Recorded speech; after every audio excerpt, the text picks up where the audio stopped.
Dollar. Dirt and money, no soul. Had to go and get it, ain't no time to kick it. Got a stack and flip for my foes. Dollar. Please tell me you can hear me. Don't turn your back and don't neglect me. Just let me know if you need me. Dollar. Let me watch out for my partners. Keep my money long, get my team strong. Let me run away from my problems. Yo, what's good, original crew, man? We're back on the channel, man. We're back with another body cam. Today's body cam, we got serial killer's face. Serial killer's face when cops show up 46 years later. Did you have to read it again? You can't believe what you just read. That's what I'm saying. Go ahead. Excuse me, y'all. Excuse you. You're excused. Make sure y'all check out the links in the description box. Down below. Y'all already know where to go. If you want to first support, you got to do it. Check out down below. Also, if you enjoyed today, Locking it with a thumbs up. y'all pray for me. Send one up for the boy, man. I pray for you every day. I'm talking about them. You might be praying the wrong prayer. I'm not praying the wrong prayer. It's a joke. That's not nothing to joke about. That is something to joke about. Let's get into the video. Somebody said, "Oh, y'all should stream," but I know C not going for that. Okay. We trying to, y'all. We trying to stream. Why I always gotta be like? They know. They've been around here long enough. Yeah, I'm the one that's been like. No, you're not. No, you're not. Let's get into this video. All right, let's get into it. Let's check it out. Let's see what it's about, y'all. You, Mr. McCurley? I And Mr. McCurley? He's in the back. Mr. McCurley? I ain't doing anything. This is 77-year-old Glenn McCurley. He's suspected of having kidnapped and killed up to 7 women and girls in Fort Worth between 1967 and 1985. For almost 50 years, he has evaded the authorities and gotten away unscathed, and today is no different. We'll be back, Mr. McCurley. You know we will. The police have no motive, no evidence, and worst of all, no warrant. But when the system fails, it sometimes only takes one man to bring a case back to life. Had a sister that could never get off my mind. It's easy to give up hope, but then you just realize you can't. Jim Walker, the brother of one of his victims, has waited 46 years to get revenge for his sister's kidnapping, rape, and murder, and he refuses to wait any longer. I used to sleep in the tunnel where her body had been found, hoping her killer would return to the scene of the crime, and I was going to take care of him right there. Carla was 17 and I was 12. I looked up to Carla. I thought she was beautiful. She was a good student. She was popular. Rodney McCoy was Carla's high school sweetheart. On that night, Carla and Rodney went out on their Valentine's date. But this isn't just any date for 18-year-old Rodney McCoy. For months, he's been planning to give Carla something special, a promise ring. It's a little rose with a diamond in the middle of it. It meant a lot to me. It meant, I'm here, I'm yours, and I promise you. She opened it up and I could see the smile. He knows Carla is the one, and with the ring, he promises to stand by her forever. With a smile, she accepts the ring. Soon after, they head to the school dance to celebrate with their friends. Had a great time. Danced the whole night. I remember Carla and Rodney coming in. We were all dancing on the floor together. After the dance, the couple leaves to find a place where they can be alone, but little do they know, their perfect night is about to be violently interrupted. We started kissing, making out, and doing what teenagers do. And when you opened the door, we both our heads both fell out of the car, basically. Rodney looks up and sees a dark silhouette holding a pistol in the open door. Before he can react, the stranger strikes him in the face with the butt of his gun. I didn't even get a look at the guy's face. Finally, she said, stop hitting him, I'll go with you. He had put his hand inside the car and stuck the pistol about 3 or 4 inches from my face and started pulling the trigger. Back at the Walker's house, Carla's little brother Jim is sleeping on the couch in the living room when the sound of screeching tires suddenly wakes him up. I heard a car hitting a curb, and then I heard Rodney's voice outside yelling, "Mr. Walker, Mr. Walker." The 12-year-old runs outside and sees his sister's boyfriend stumbling across the front lawn. He's covered in blood. The passenger side of his car is empty. Carla is nowhere to be found. The family rushes out to meet Rodney. The 18-year-old is frantic and out of breath, but he tries to explain what happened. She was stolen. And I'm, part of what happened. Damn. The next morning, police, FBI agents, and sheriff staff arrive at the Walkers' home to set up the search effort. Rodney is their sole suspect. Everyone, from Carla's classmates to the Walkers' neighbors, is convinced Rodney is involved in her disappearance. Everyone, except the Walkers. I knew that Rodney was being talked to a whole lot by law enforcement. From the time Rodney came back from the hospital here in Fort Worth after the assault, Rodney stayed at our house. He stayed upstairs, slept in Carla's bed. That's how much we loved him and how much he loved us. After 3 days of unsuccessful searching, one of the detectives remembers a case from a year before. Becky Martin, a missing girl around Carla's age, had been discovered inside a cattle culvert on the outskirts of Fort Worth. On that hunch, the search party, along with the Walkers, focused their efforts on the underground tunnels scattered across the countryside, when suddenly their search takes a turn for the worse. Mom and Dad went in there, and Dad, I heard Mom scream, and it's that death scream. Carla's brutal murder shakes Fort Worth. The whole town grieves the loss of the young girl. At the funeral, over 1,000 members of the community gather to pay their respects to Carla. Rodney attends with the family, but a heavy cloud of suspicion looms over him. He faces the judgmental looks of his classmates, their parents, and everyone else in attendance. In spite of this, Rodney gathers the courage to walk over to Carla's casket. As he looks at her for one last time, something catches his eye. The promise ring he gave her is nowhere to be found. The night she was taken flashes before his eyes, and Rodney breaks down. Kind of collapsed to my knees, and Cindy was holding on to me. We were both crying, and you feel your heart just drop, and that's when it's over. This will be his last day sleeping in Carla's bed at the Walkers. Right after graduation, Rodney moves to Alaska to work in an oil rig, never to return to Fort Worth. Carla saved my life. I wish it would have been the other way around. And for so many years, my thoughts were how terrified and how scared Carla was that night. That's been with me forever. With Rodney's departure, Jim feels even more isolated. Everybody around him is consumed by grief, but the 12-year-old only feels anger. It becomes an obsession. He wants revenge for what happened to Carla. At the time, I used to sleep in the culvert where her body had been found, hoping her killer would return to the scene of the crime, and I was going to take care of him right there.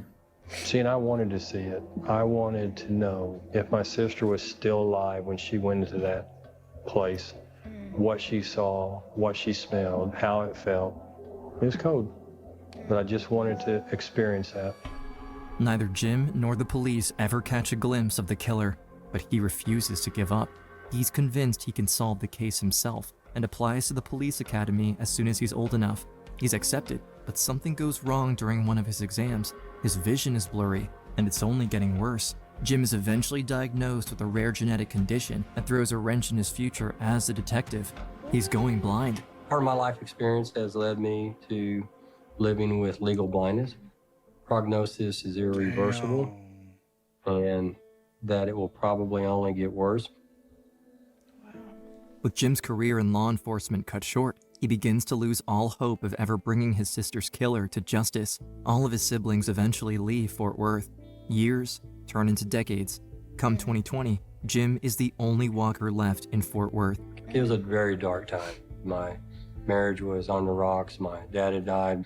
I know in his heart, he felt like he let his beautiful daughter down by not getting justice for her. By the time Mom died, I think she also too died of a broken heart. With everyone around him gone, Jim's drive to find Carla's killer becomes stronger. Every year, he does the only thing he can do: call the Fort Worth police and try to convince whoever's in charge of their cold case department to reopen his sister's case. I asked us, how many cold cases do you have? And she said, we have 971 unsolved murders.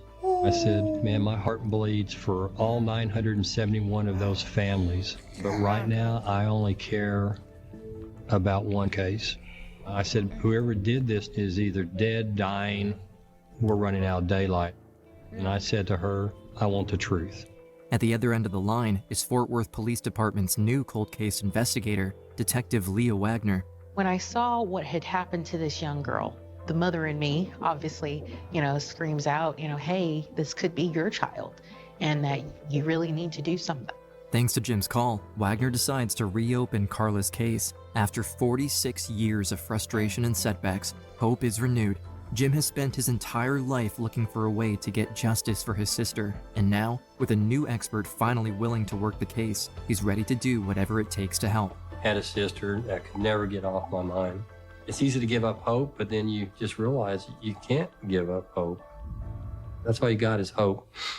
Every day's a new day.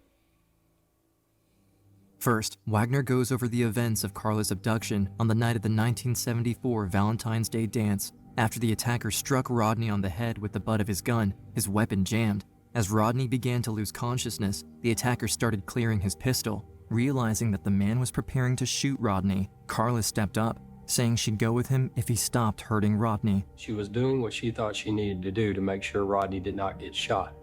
So I think she sacrificed herself. I see Carla's face, and she screams, "Rodney, go get my dad." I was terrified, and that's the last word I heard her say. That's the last time I saw her. I went out face first in the seat. Even though they didn't solve the case back in 1974, the police still did their due diligence and collected every piece of evidence, including a full pistol magazine, Carla's torn dress and clothing, and a final clue that, to them, implicated Rodney, the promise ring.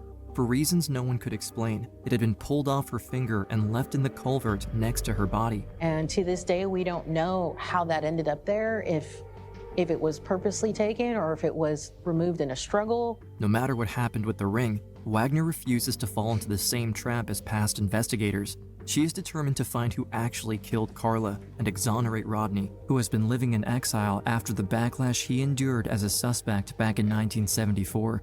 The detective knows how new DNA technologies can reignite cold cases and hopes Carla's case will be no different.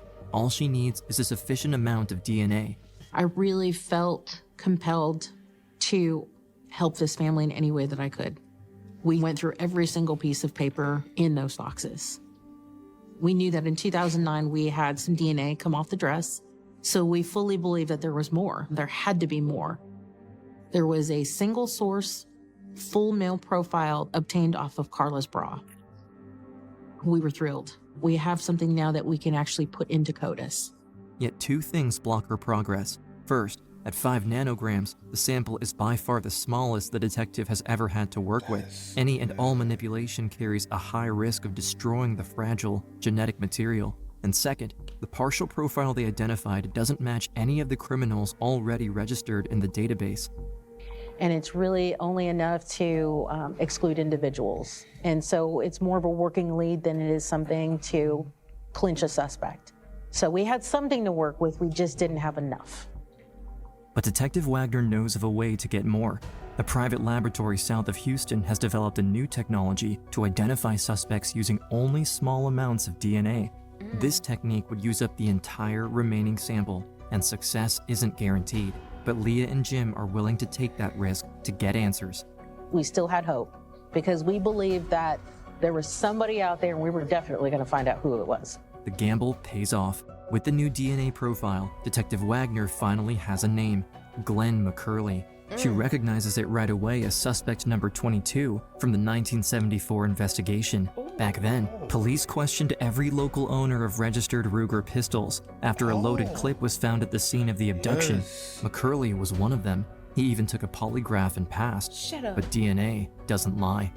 We researched where he was currently residing, and it happened to still That's the reason why That's them why them polygraphs. Some people just good liars. Or they know how to manipulate. Or they know how to manipulate. Because or they done did it so much if you come off register so nervous, that's a way that they say you can beat it because it's unreadable. And it's like, okay, it's all over the place. So we necessarily don't know what's true and what's false.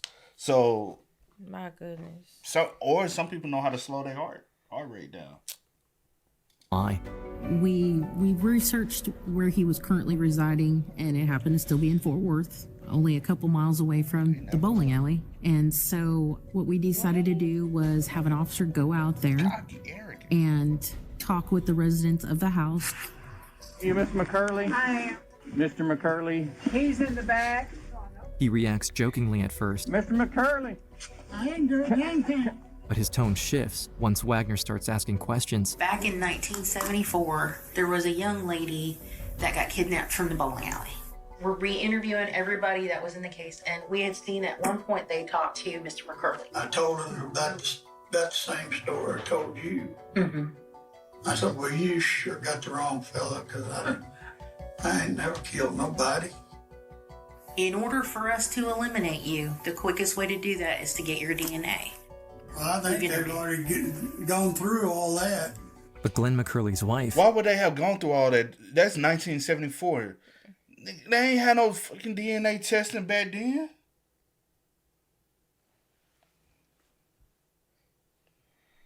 What the Judy isn't about to let her husband lie to the detective. They didn't even do that back then. DNA testing is a new thing, honey. And when he starts trying to build an alibi for the night Carla was taken and for the days that followed, his wife cuts in again, correcting him. Yeah, I was with her part of the time. That's not true, Glenn. No, I'd gone to Midland.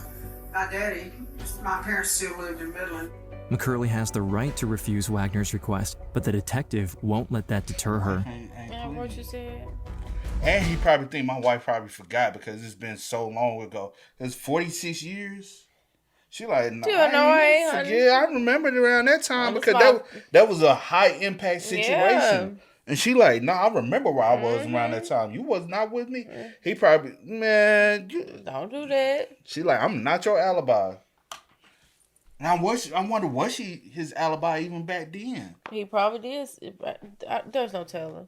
There's no telling. She probably got older and just like, I'm not going down. I'm not helping you go down with no bullshit. When night falls, she sends officers to dig through the suspect's trash for anything that might have his DNA on it. They recover a plastic McDonald's straw. They're able to match it to the original sample and get a warrant for his arrest. On September 21st, 2020, he's taken into custody. During the ensuing interrogation, McCurley finally cracks. I've never seen her, never met her, never talked to her, I wouldn't know her if she was standing beside me. Your DNA was on her body. It is evidence that does not lie. What we're saying, Mr. McCurley, is that your DNA was found on Carla Walker. Okay? So there's no question about it. Can you tell us what happened? How did you kill her?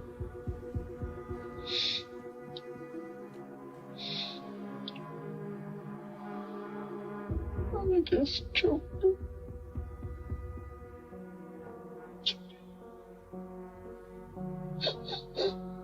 You've been holding on to that for a long time. I can remember detective. Man, what the fuck you crying for? Own up to your old ass. Bro, her parents passed without knowing the truth. What you said? Not having no answers. And honestly, you've been right here the entire time. And they, my bad, you forget, she got short shoulders. But they probably also felt guilt. And like the son said, my mom died of a heartbreak. Because she had no answers. She had no nothing. And you know how much guilt they probably carry with that? Probably blame themselves sometimes going to sleep at night. What if we didn't let her go out that night? What if we told them, no, y'all had... You know how many... And they had to deal with that? Probably on their deathbed, probably said, that's my fault they haven't found. Because it's something I didn't do. Man, You want to sit up here and sob and cry like you the victim. Facts. You done lived your life. You old as hell. And you still weren't going to... Were you ever going to come clean? Even on your deathbed, would you have said, I got some stuff I need to get off my chest? No, you going to take that to the grave. Wagner saying, we got him. I cried. And then I called Rodney. I said, we got him. And there was a pause. And Rodney said, got him? And I said, yep, we got him, buddy. We know who did this to you and Carla. And Rodney started crying. Later during the interview, Detective Wagner asks McCurley where he left Carla's body. He starts giving directions, insisting it was beside a building, but this isn't where Carla was found. This raises red flags for the detectives. She may not be the killer's only victim. When they try to push him for answers, the 77-year-old suspect... And that's what it is. He done got so old, and he done killed so many people. He is confused on where he Because keep in mind, I'm like, is that how Carla went out, or did you do that to all your victims? Strangulation. And what DNA did they find? Where did they find her DNA? We don't have those answers. Well, we do know that he assaulted. We do know that because they did state that. But I'm saying for you to think that you left her beside a building and you said that you choked her. Was that just your thing? Was it your MO to how you did? Everyone. Because the first two bodies were found in a little under tunnel. Yeah. The first two, the girl. Well, are those even the first two? We don't even know. We just know that they just remembered that case. Two of them. Yeah, Becky and Carla. And I wonder, did he kill Becky, or he just said, "Ooh, that is a good idea to leave a body like that." Completely shuts down, leaving Wagner with nothing. For Jim, the feeling of defeat is familiar. He's lived with it for decades, but he's not a 12-year-old boy anymore. In the years since Carla was taken, anger has been keeping him moving. But now, sitting this close to the truth, he knows he isn't here for revenge, but for answers and for peace. I know this might be hard to believe, but it's true. I feel compassion and forgiveness. I do. And by me having compassion and forgiveness in my heart, evil has no control over my spirit. Jim has had Carla on his mind for a long time, but the thought that McCurley might have been a serial killer all along has never escaped his or Detective Wagner's minds. Since Carla's murder, several women and girls have been abducted and killed around Valentine's Day in the Fort Worth area, each of their cases remaining unsolved to this day. And another family is now also painfully aware of these facts, the McCurleys. A few days before the trial, Roddy McCurley, the killer's own son, tries desperately to get answers from his father. If there were other crimes, I wanted him to give those families some peace and confess to those things. I wonder what made him stop. Was it you got tired, you done got older, you like, hey, I can't do this anymore? And I wonder how old, in 2020, he was... 77. So what would they have made him in... When was the first... 74. When was Carla's was 74, but we don't know. I'm saying just but Carla's. okay. 2020.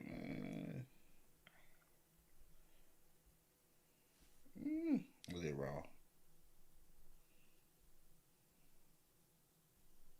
So he was 31. So it started 31. In his early 30s. And it lasted for how long?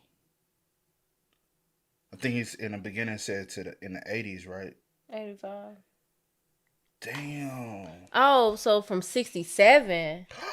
Hers was 74, but he's been doing it. Yeah, okay. 67 to 85. Oh, so he started in his 20s. Because 74. Because I guess that's when 85 he would have been 42. Because I guess it's when all like the Valentine. Yeah. Like, I guess it's when all those. Or he ended up confessing.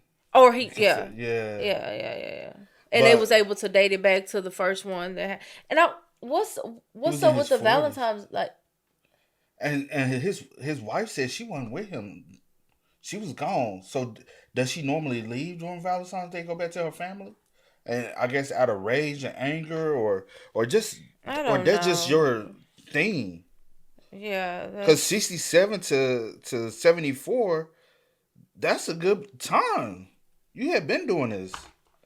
That's 7 years. So yeah, I say in the 80s you probably stopped because you got too old. You was in your 40s now. It's probably hard to keep taking teenage girls and having to fight and all this. But 40s are still like It depends on his health conditions too, though. Well, true. I don't know, but he could have probably had a surgery and he's like, I can't keep doing this. You know what I'm saying? I ain't no telling. Or now the wife no longer leaves out of town for him to be able to care. You never know, man. I thought if there was anybody that could open his eyes and soften his heart, it would be me, because I know he loves me. When I looked into my dad's eyes, I saw nothing. He was completely closed off. But if he loves me at all, if he has any love for me at all, he would take that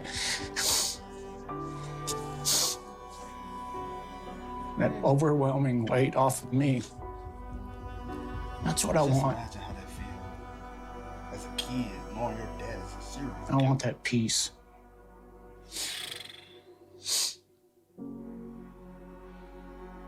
A murder trial 47 years in the making begins in a Tarrant County courtroom. Carla Walker was... On August 19th, 2021, Glenn McCurley's murder trial begins. From his seat, Jim notices the heavy silence that follows Rodney's testimony, who has returned to Fort Worth to tell his story. He's also aware of the McCurley family nearby, and even though he can't see them, he knows the weight they're carrying. Jim has lived with Carla's murder for 46 years. For the McCurleys, this is all happening in real time, and despite everything he has been through, Jim knows he needs to do something. After one of the days in trial, he approaches their son, Roddy. His heart was broken, his soul was broken, I could tell. His world had been completely devastated. Wow. I said, Roddy, I said, I'm Jim Walker, how are you? You know, he just couldn't even talk. I said, can I give you a hug, buddy? And we hugged. I said, hey, you're not responsible for the sins of your father. You do not own this. This is not your responsibility. Yeah, meeting Jim was a pretty special moment in my life. He was comforting me. And I think that surprised me. When he could have done the exact opposite, but here he is, someone that was victimized by my father. And I the brother named Jim, right? Carla's brother, yeah. Yeah. And honestly, Jim has had to live with this for 40-something years. Mm-hmm. This is new for him. Mm-hmm. So he understands, Jim also understands the pain that you're experiencing, because this is like you just experienced the same feeling that I experienced. At 12 years old. And so I feel like that's the reason why he can connect with him so much. He like, I know how it feels. Yeah. I know, like, you didn't see this coming. You wouldn't have expected that. And that shows a lot about Jim Hart, too, though. Mm-hmm.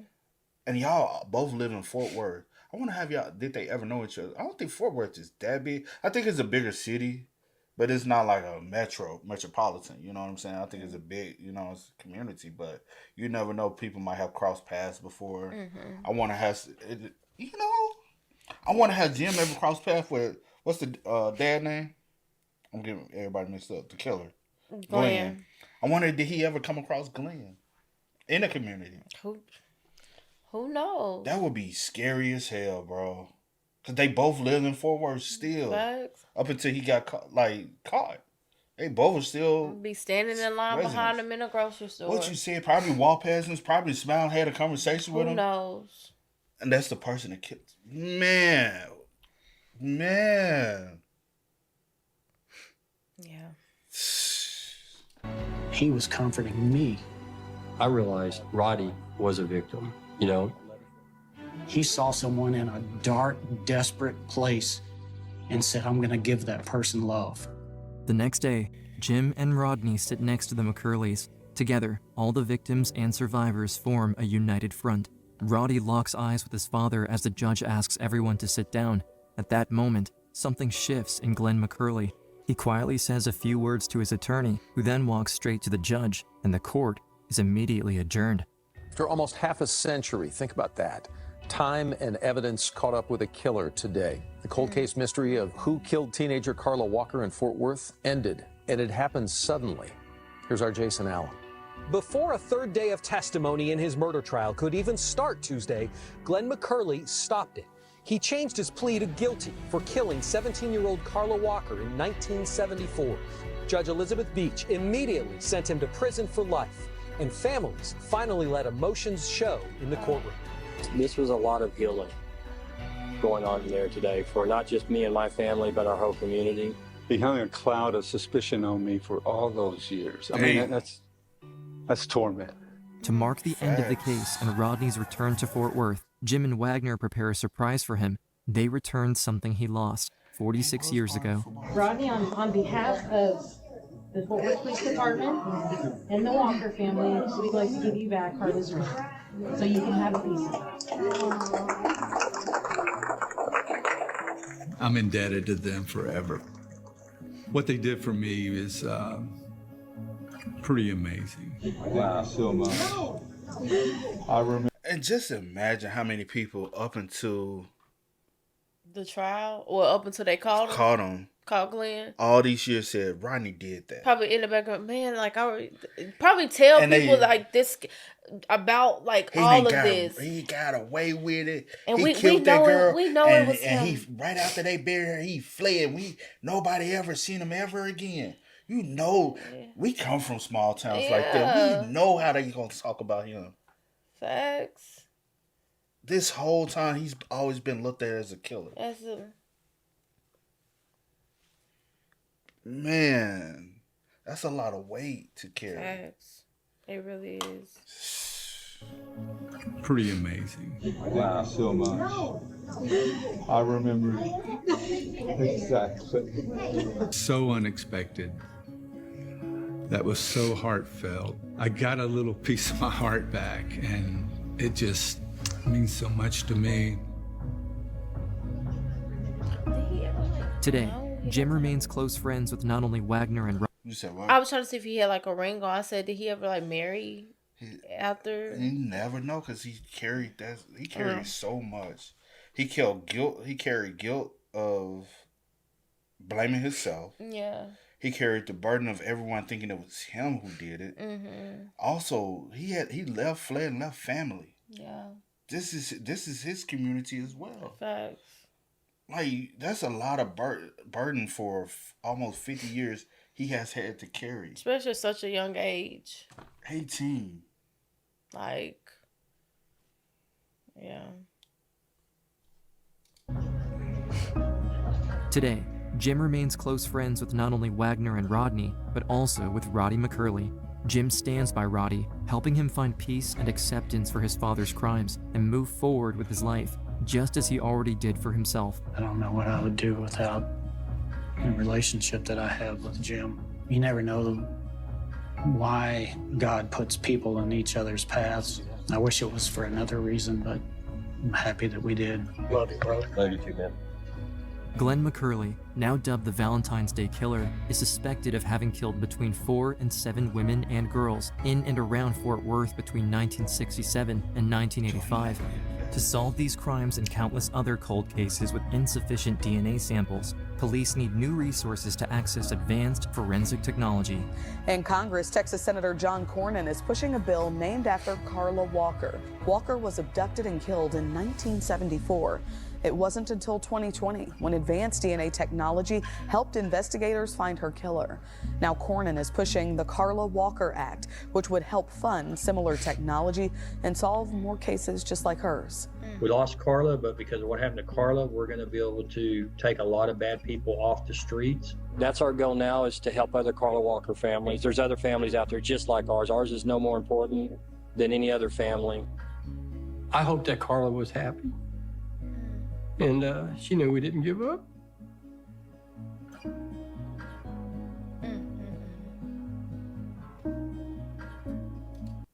Wow. Wow.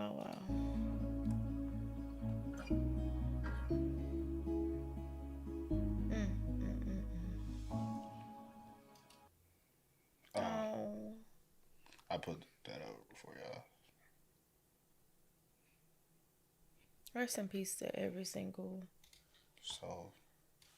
Yeah. You want me like, cause he was. I mean, he absolutely was not going to, at all, confess to that. He never was going to confess to that. Because he took the other ones to his grave.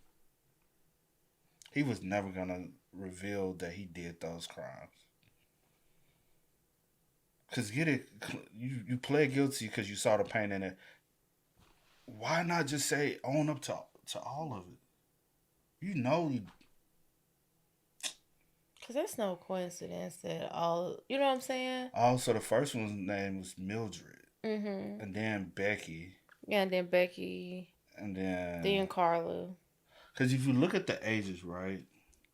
Mm-hmm. Becky was young, but Carla was 17 at the time. Becky was about, 22? Yeah. But Mildred is way older. Yeah. She was almost 40. Mm-hmm. June was in her 20s. The age range varies, though. Mm-hmm. But it's all about who you... Because, remind me to show you this other dude. Mm-hmm. Because he revealed his MO. And they all have an MO. Yeah. Every last one of them have a reason why certain people, they like, okay, that's my next target. And I was like, because I heard this MO of this other one. And I said, really? That's what made you say, okay, that's my next victim. Crazy MOs, bro. Yeah. That was a hard one, man. This is a hard case right here, man. But y'all spam us up in the comments, man. Let us know y'all thoughts about it for us in the comments down below. But until next time, y'all know how it go, man. I do go by the name DJ New Kid. This is Sierra Nicole. We are. Kid and C. We are. Ain't no time to kick it. Got a stack of flip for my foes. Dollar. Please tell me you can hear me. Don't turn your back and don't neglect me. Just let me know if you need me. Dollar. Let me watch out for my partners.